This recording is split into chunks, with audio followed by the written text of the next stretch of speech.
کرام کو تعینات فرمایا جو تیر انداز تھے ان کو مقرر کیا اور حکم دیا کہ اے صحابہ ہم جنگ جیتیں یا ہاریں آپ نے اس پہاڑی کو نہیں چھوڑنا، وہاں سے نیچے نہیں آنا۔ مشرکین کا لشکر آیا مسلمانوں کی، ان سے جنگ ہوئی، مسلمان یہ جنگ جیت گئے، مسلمانوں کو یہ جنگ فتح ہو چکی، تو اس پہاڑی سے 40 صحابہ کرام نیچے اترے۔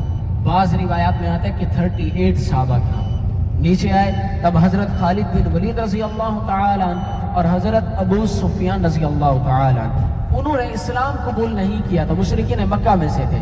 تو جب انہوں نے دیکھا کہ اس پہاڑی پر چند صحابہ باقی ہیں، باقی سب نیچے آ گئے، تو انہوں نے اس پہاڑی کے پیچھے سے آ کر مسلمانوں پر حملہ کر دیا۔ جو 10 صحابہ کرام ہمارے پہاڑی پر موجود تھے ان کو شہید کیا، پھر نیچے آئے اور 60 صحابہ کرام کو شہید کیا۔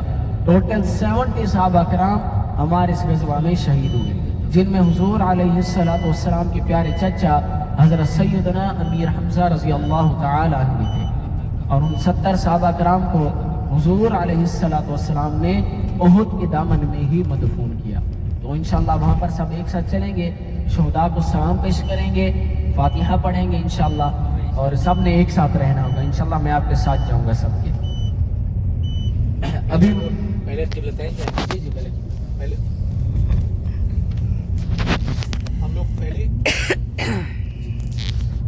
ہم لوگ پہلے انشاءاللہ حضرت قبلتین جائیں گے۔ قبلتین میں 2 رکعت نماز ادا کرنی ہے، اور سب ایک ساتھ جائیں گے اور بہت جلد سے جلد واپس آئیں گے، کیونکہ ابھی ایک ساتھی چھوٹے ہیں اور ان لوگوں کو واپس لوٹنا پڑ رہا ہے۔ ہم یہ دھیان رکھیں گے کہ ساتھ میں جائیں گے اور ایک جگہ پڑھیں گے، یہ نہیں کہ میں یہاں چلا جاتا ہوں نماز پڑھنے کے لیے تم وہاں چلے جاؤ، اور اس میں سب بعد میں بکھر جاتے ہیں۔ صرف 2 رکعت ہی آپ کو ادا کرنی ہے اور واپس آ جانا ہے انشاءاللہ۔ سب مجاہد کرام رائٹ ہینڈ سائڈ پہ دیکھیں جی، سیدھے ہاتھ کی طرف۔ یہ جو ایریا ہے، یہ مقام یہ غزوہ خندق کا ہے، جہاں اسلام کا تیسرا غزوہ ہوا تھا، تیسری جنگ ہوئی۔ یہ آپ مسجدیں دیکھ رہے ہیں، ایک وائٹ مسجد ہے بڑی سی، اور یہ آپ کے ایک رائٹ ہینڈ سائڈ پہ دیکھیں، یہ پہاڑی کے اوپر ایک اور مسجد ہے چھوٹی، اس کو مسجد فتح کہتے ہیں۔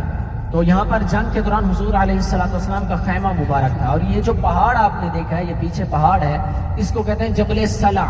جبل کا مطلب پہاڑ، سلا مینز لمبے طویل سجدے والا۔ یہاں پر ایک غار ہے، غار سجدہ کے نام سے، جہاں پر حضور علیہ السلام نے اس جنگ کے دوران 3 دن اور 3 راتیں گزاری، اسی جگہ پر، اسی غار میں۔ اور کیا مانگا اپنی امت کے لیے دعا۔ کتنی محبت آقا کو اپنی امت سے کہ جنگ کے میدان میں بھی نہیں بھولے۔ اور آج ہم دیکھیں کہ ہمارا کیا حال ہے۔ اللہ پاک نے قرآن پاک میں فرمایا والعصر، زمانے کی قسم اٹھائی، اور آگے فرمایا ان الانسان لفی خسر، کہ بے شک انسان تو خسارے میں ہے۔ اللہ پاک کھلا انسان سے مخاطب ہو کر فرما رہے ہیں کہ انسان تو خسارے میں ہے، مگر آگے اس کا حل بتا دیا۔ کیا فرمایا؟ الا الذین آمنوا، مگر جو لوگ ایمان لائے۔ الحمدللہ ہم مسلمان ہیں، تو اب یہاں پہ بات ختم نہیں ہوئی، ہم نے یہیں پہ بات ختم سمجھ لیا کہ بس ایمان لایا خلاص جنت ہماری ہے۔ ایسا نہیں ہے بھئی، اللہ پاک فرما رہے ہیں وَعَمِلُوا الصَّالِحَاتِ، نیک اعمال صالحہ بھی شرط ایمان کے ساتھ۔ تو کوئی بھی انسان پرفیکٹ نہیں ہے، سب میں خامی ہے۔ میرے اندر جو خامی ہے مجھے معلوم ہے، آپ کے اندر جو خامی ہے آپ کو معلوم ہوگا۔ تو یہاں سے یہ نیت کر کے جائیں کہ ہمارے اندر جو خامی ہے انشاءاللہ ان کو دور کرنے کی کوشش کریں گے۔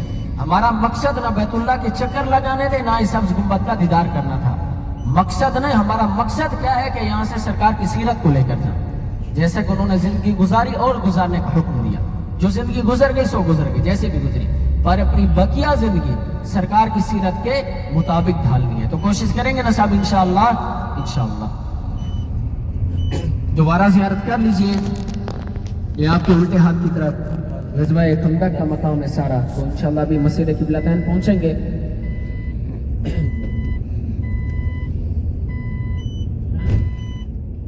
اور جیسے عارف بھائی نے کہا ہے کہ انشاءاللہ سب ایک ساتھ چلیں گے اور ایک ساتھ ہی آئیں گے۔ وضو سب کا ہے ماشاءاللہ، 2 رکعت ادا کریں گے تحیۃ المسجد، اور ایک ہی جگہ پہ نماز ادا کرنی ہے، ٹھیک ہے جی۔